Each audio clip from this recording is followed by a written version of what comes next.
On July the 10th of 2016, Jordan Coleman planned to host a house party at his residence in Green Cove Springs, Florida. His girlfriend, 21-year-old Alexandra Schreffler, also lived at the address, and she would later testify that Coleman asked her to invite people whom she knew had drugs or cash to the party. The man intended to rob them, and Schreffler agreed to act as the lure. Coleman didn't have a gun, so he asked 22-year-old Ozell McNabb and Torian Johnson, aged 28, to join him in the plot, knowing they could supply weapons. Schreffler was friends on Facebook with 18-year-old Kolton Shearer. He was a former standout athlete at Middleburg High School, and after graduation he went to South Georgia State College on a baseball scholarship. Shearer was home on summer break when Schreffler invited him to the house party. McNabb and Johnson arrived at the scene earlier on July the 10th and prepared the ambush. The former showed Schreffler a gun that he kept in his waistband and reportedly told her that he wouldn't use it unless he had to.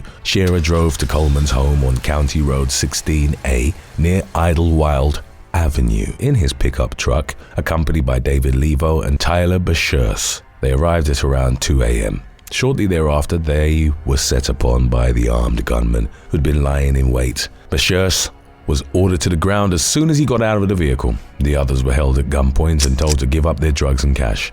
A struggle ensued when the attackers tried to take control of Shearer's pickup truck. As gunshots rang out, Levo was shot in the leg while Shearer suffered critical injuries. Bashers, who was unhurt, drove the others to a Kangaroo gas station about a mile away and sought help. He gave Shearer CPR in the parking lot, but he died at the scene. Levo survived and recovered after receiving surgery. Coleman, Schreffler, McNabb, and Johnson were arrested. By the spring of 2019, they were all sentenced for their respective roles in the fatal robbery. Schreffler pleaded guilty to armed robbery and agreed to testify against the others if they chose to go to trial. She was sentenced to 15 years behind bars. Johnson, McNabb, and Coleman each admitted second-degree murder and were given sentences of 30, 26, and 25 years respectively. Number 8. Kevin Holland. On the third day of Christmas 2024, law enforcement in Fayetteville, North Carolina, received a call about a shooting at a McDonald's restaurant at 5009 Santa Fe Drive. At around 8 p.m., 25-year-old DoorDash driver Samori Hussamadeen went to the restaurant to pick up an order. He got into an unspecified confrontation with McDonald's employee Kevin Holland, also aged 25. As tensions escalated, Holland brandished a pistol and shot the other man before fleeing. Hussamadeen was pronounced dead at the scene. A warrant was released for Holland's arrest on the charge of first-degree murder. As of the latest updates, he remained at large, and the public were warned that he was considered armed and dangerous. Number 7. December 2024 Port-au-Prince General Hospital attack.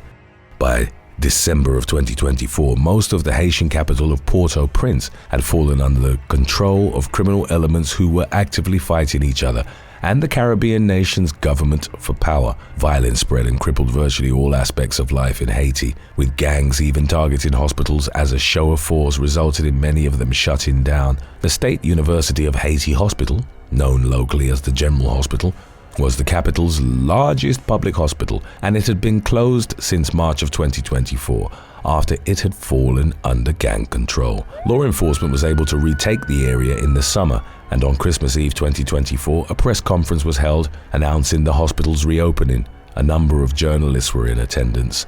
Those at the scene were awaiting the arrival of the country's health minister when gunfire erupted. Harrowing photos and videos from the scene showed journalists, some of whom were bleeding, on the floor, taking refuge inside the hospital. Some were pictured scrambling over barbed wire-topped walls, desperate to escape the hail of bullets. At least 2 journalists and a police officer were killed, according to local media reports on the attack. Johnson Andre, also known as Izzo, was considered one of the most powerful gang leaders in the country, and he was part of a coalition of criminal organizations calling itself Viv Ansanam, Haitian Creole for living together. The allied street gangs controlled roughly 85% of Port-au-Prince and frequently clashed with law enforcement.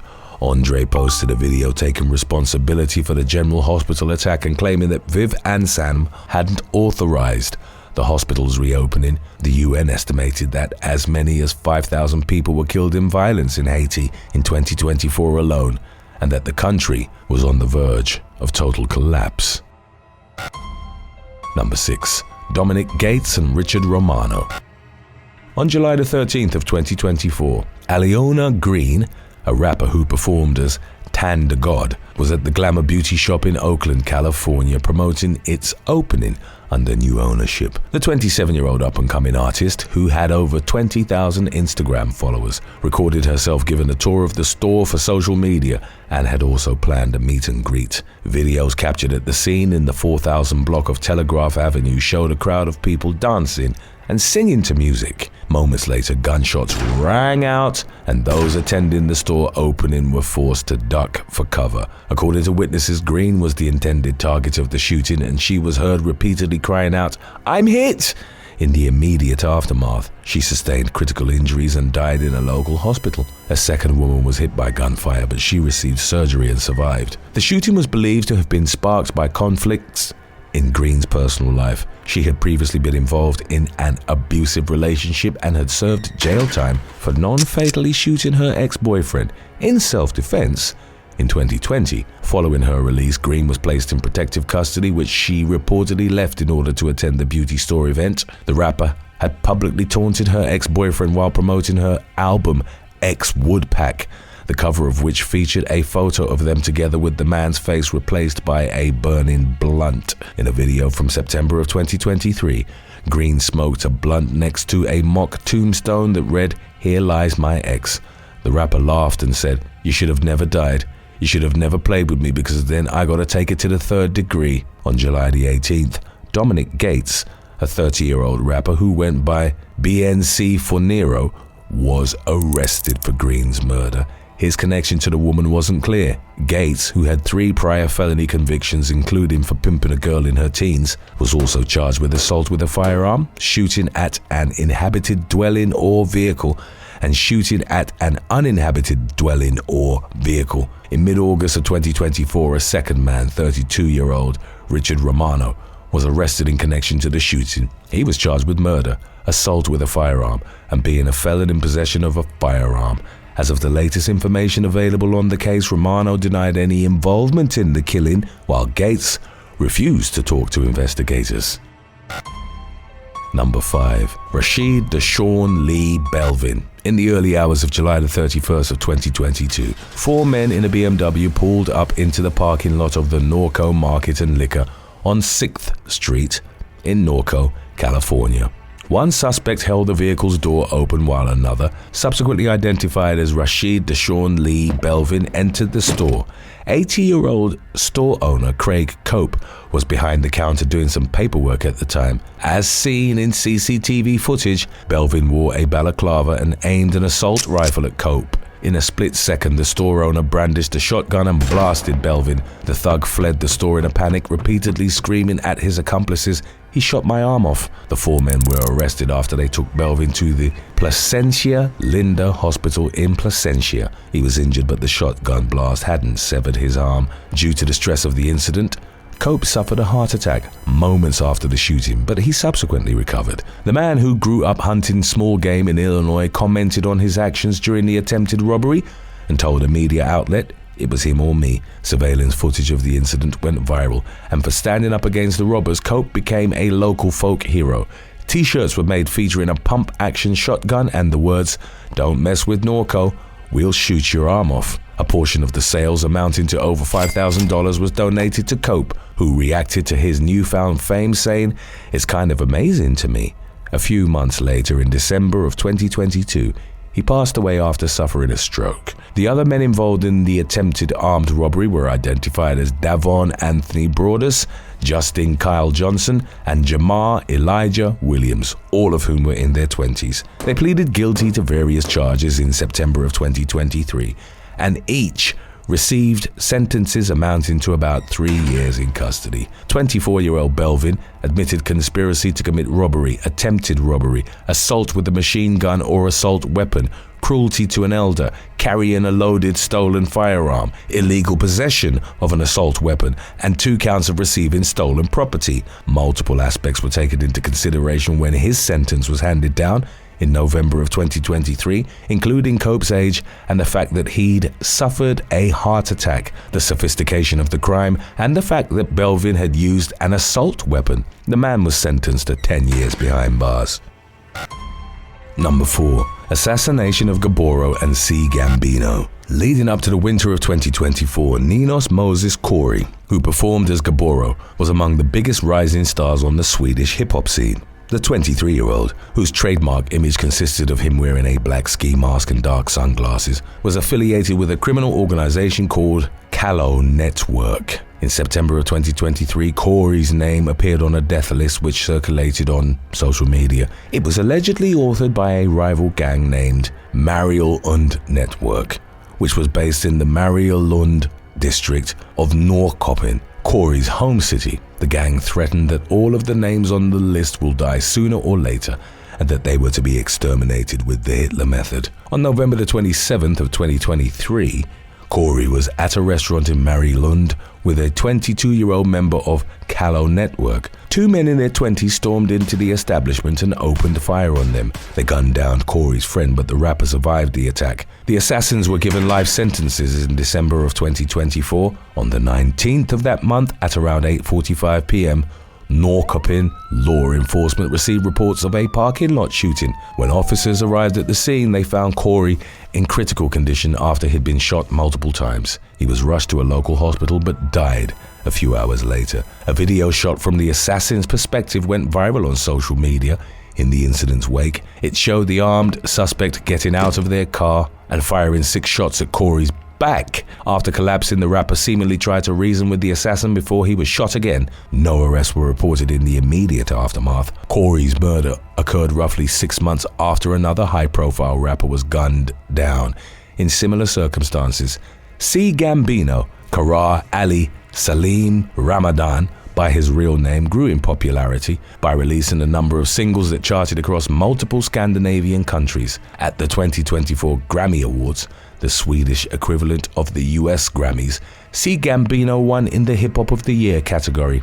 Ramadan, who wore colored contact lenses and a distinctive black mask to conceal his identity, had achieved roughly 1 million monthly listeners on Spotify by the summer of 2024. On June the 4th, the Gothenburg rapper parked his car near Selma Lagerlof's Square in the Hisingen area of the city.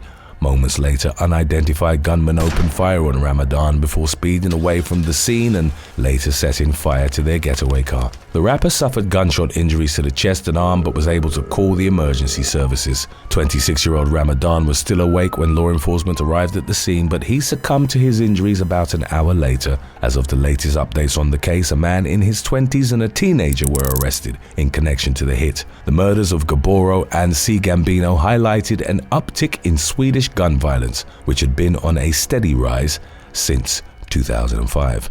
According to BRA, the Swedish National Council for Crime Prevention, roughly 4 people per million inhabitants die in gun-related murders every year. In 2023, 53 people died in 363 shootings, which were often carried out in public and sometimes claimed the lives of innocent victims and passers-by. Number 3. Zachary Hammond. In early April of 2019, Arizona teenager Zachary Hammond and his best friend, 19-year-old Eric Apisa, were in the driveway of the former's Albuquerque home. According to Apisa's friends, he'd gone to the residence with the intention of buying Xanax from 18-year-old Hammond. At some point during the meetup, the latter brandished a gun and showed it to Apisa. The teens would reportedly often point guns at each other just to mess around. On that day, Hammond took out the weapon's magazine aimed at his best friend's head and pulled the trigger. A bullet struck Apisa in the forehead and he collapsed in the driveway. Hammond reportedly started yelling, "I'm sorry," before fleeing the scene. The victim was left in critical condition and succumbed to his injuries after spending 3 days in the hospital. Hammond hid from law enforcement for several days but eventually surrendered after learning of Apisa's death. He was charged with involuntary manslaughter and tampering with evidence. The teen told law enforcement that the gun just went off Investigators determined that Hammond had failed to check the safety or the chamber prior to pulling the trigger. Due to his lack of a criminal record, he was released on his own recognizance and fitted with a GPS monitor. In October of 2019, Hammond admitted involuntary manslaughter and was given a 5-year sentence. Apisa's mother, who once claimed that she thought of Hammond as her son, commented on the punishment saying, "I'm serving a life sentence. We all are. It's really not going to make Eric come back. It's not going to take it back, and it doesn't make our pain any lighter. It's going to allow us an opportunity to heal, though." As always, thanks for watching. Be sure to subscribe, and maybe it will be your video that we'll be doing next. Number 2. Mohammed Khan. 29-year-old Mohammed Khan and several accomplices targeted a home on Melrose Place in Smethwick, England. In the early hours of September the 6th of 2023, the group approached the address in a rented Rolls-Royce. At around 4 a.m., an associate handed Khan a Scorpion submachine gun, an Eastern European weapon capable of firing up to 800 rounds per minute. Khan opened fire in the direction of a man standing in a doorway before he and the others fled in their rented vehicle. The shooting was sparked by a previous dispute, the details of which weren't specified in media reports on the matter. The target wasn't hit, but the bullets did strike a house and a parked car. The Rolls-Royce was quickly tracked down by West Midlands police, and forensics determined that Khan was the shooter. He was arrested and charged with possession of a firearm with intent to endanger life. Khan went to trial at Wolverhampton Crown Court, where he was sentenced to 15 years and 6 months in prison in December of 2024. We will line up our episode from a while back about when burglaries go wrong right after number 1, so stick around if you'd like to watch that one as well still. Number 1. Joseph David Voigt. On December the 7th of 2024, law enforcement in Polk County, Florida, responded to a shooting at the Bartow home of Marvin and Susan Voigt. The 911 call had been placed by Susan at around 11:20 p.m. and the woman reported that she and her husband had been shot by their son, 23-year-old Joseph. After he opened fire on his parents, the young man fled in the family car. When first responders arrived at the scene, they found 63-year-old Marvin lying dead in the driveway. Susan was inside the residence in critical condition after suffering multiple gunshot wounds, including one to the head. EMS and the fire department performed life-saving measures on the 58-year-old woman before she was taken to a local hospital where she was stabilized. Bartow law enforcement sent out a notice to neighboring areas, and Joseph's vehicle was spotted on International Drive at around 2 a.m. He was taken into custody by Orange County law enforcement and charged with first-degree murder and attempted first-degree murder. As of the latest updates on the case, he was awaiting transfer to Polk County authorities. Joseph admitted to shooting his parents and claimed he'd done so because his father was riding him for not having a job and playing video games all the time. Joseph had arrested for past incidents that included battery. His violent behavior had been escalating in the months leading up to the brutal attack on his parents. In October, he was arrested for shooting a gun 15 times into the ground in a residential area. When questioned by law enforcement, Joseph claimed that he'd done so because he was bored. On Thanksgiving weekend, he reportedly sprayed 2 people with mace after they'd asked him what he was doing in their neighborhood. He faced misdemeanor charges in connection to the incident and was out on a $2,000 bond when he shot Marvin and Susan. Number 11. Incident in Northamptonshire. In November of 2020, a would-be burglar fell to his death through the roof of a garden machinery shop in Northamptonshire, England. The unnamed man had tried to break in through the top of the building. When he's believed to have lost his footing, he fell so quickly that none of the alarms were triggered. Below him were chainsaws, lawnmowers, and other sharp tools. When the shop's owner arrived on the morning of November the 20th, the burglar's lifeless body was reportedly found impaled on a piece of equipment. Number 10. Joe Torres. On New Year's Day 2014, 4 men tried breaking into the house of MMA fighter Joe Torres. The 27-year-old was at his New Mexico home with his young son and his fiancée when the incident occurred. Torres fatally beat and stabbed one of the intruders. 25-year-old Sal Garges sustained critical puncture wounds to the head, neck, and heart. A second intruder was beaten so badly that he had to be taken from Torres' property via ambulance. The others then fled in fear. The burglars, all known gang members, had reportedly targeted the fighter's home after a previous altercation. They were arrested, and Torres was also investigated for several months before being cleared of any wrongdoing. Number 9. Joey Archer. Joey Archer, a resident of Rainier, Washington, defended his home from a burglar who'd used a gardening tool to vandalize his property. The unidentified suspect had climbed a fence onto Archer's property and grabbed a shovel from his barn. He used the tool to try and pry open the doors of a car belonging to the homeowner, but when it didn't work, the intruder shattered the vehicle's windows. The suspect then smashed Archer's glass front door, at which point the homeowner came out to defend his young daughters, who were inside at the time.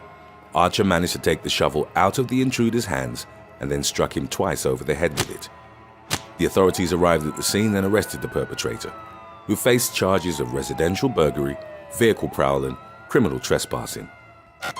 Number 8. Ronald Edward Kidd.